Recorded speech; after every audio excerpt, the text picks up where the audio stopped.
Now, an unusual window on life and culture in the Arab world as we begin a series of reports tied to a festival of Arab arts at Washington's Kennedy Center. Jeffrey Brown reports.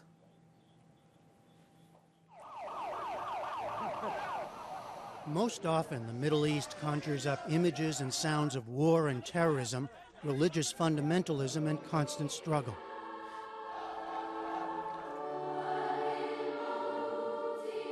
But here is another sight, another sound.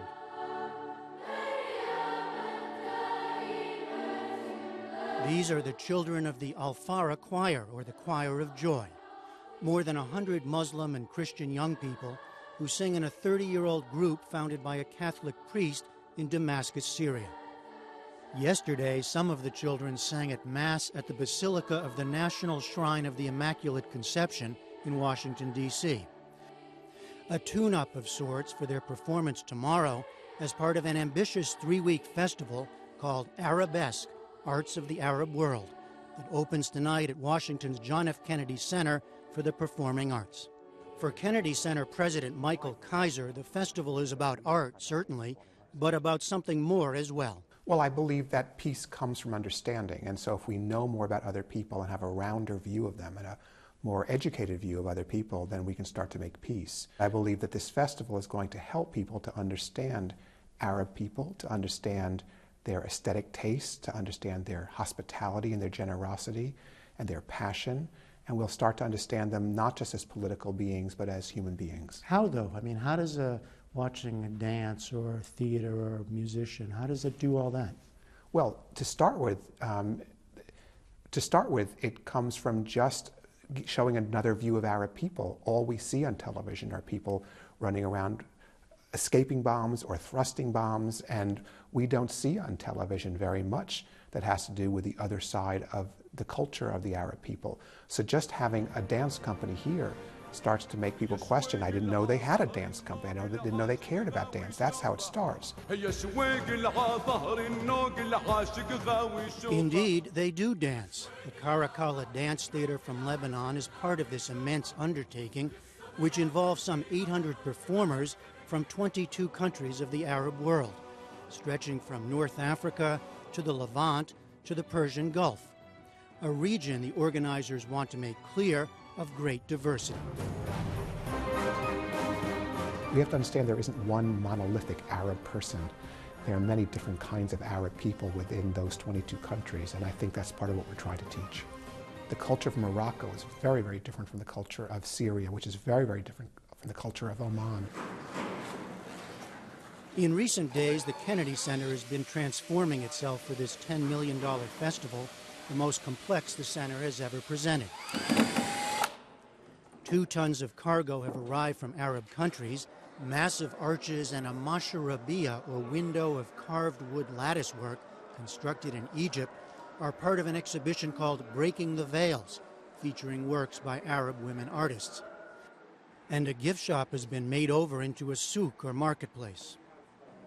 There will be exhibitions of fashion, including wedding dresses from around the region, of art and photography, and an exploratorium, including a film projecting ancient texts that will highlight Arab contributions to society between the 8th and 15th centuries, advances in math, medicine, astronomy, and chemistry. At the heart of the festival, 5 theaters will feature performances in music, dance, and theater, from the traditional to a rapper from Somalia named Kenan. The Kennedy Center is known for its festivals of international arts. But the politically charged Mideast, from the post-9/11 talk of a clash of civilizations to the fallout from the Iraq War and the continuing Israeli-Palestinian conflict, combined to make this a special challenge. Alicia Adams, the Kennedy Center's head of international programming, was in charge of finding performers throughout the Arab world. When I started going to the region, it was at a time when certainly the popularity of this country was very, very low. And I wasn't sure whether the artists were going to say they were not interested because it was America, it was the Kennedy Center, which is a quasi-federal institution, that, somehow this was a tool of the administration. And that was a worry. Would they come? And I was just so pleased to learn on these trips, as I met artist after artist after artist, that they were very interested in coming here. They very much wanted to tell their stories, to be able to be seen in a different light, to be able to show the beauty and humanity that exists with them as a people and as a culture.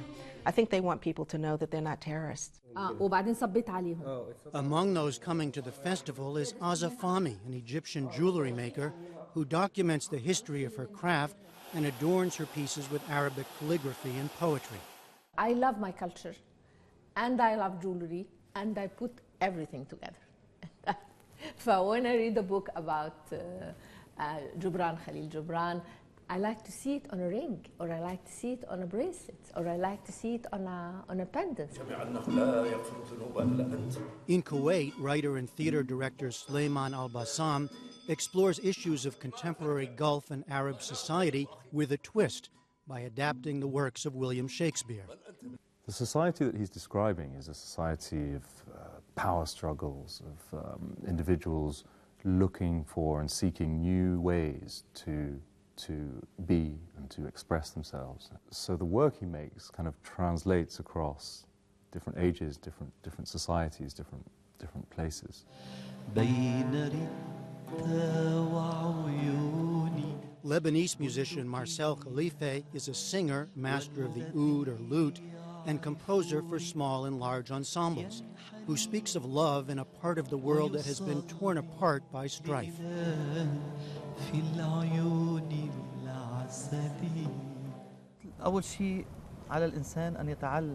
As human beings, every day we need to learn how to love.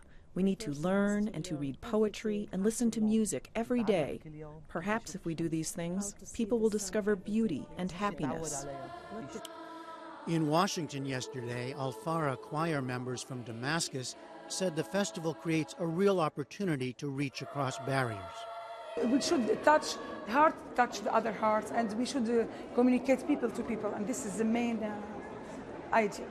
I always dreamed of coming to America, and now I didn't just come to America. I came to sing and spread peace, and music really does something, changes something in your mind. Creating the space for that kind of change is a hope of Kennedy Center organizers, who've brought together young people from both Oman and the U.S. in a specially commissioned piece by choreographer Debbie Allen. It's probably the best thing that we will do in this festival in terms of creating a dialogue, creating cultural exchange between the young people. And for me, more than the end product, it's the process. 3, 4, push back, 6, 7. The Kennedy Center's festival, Arabesque Arts of the Arab World, runs through March 15th. 3, 4, 5, 6, 7, 8.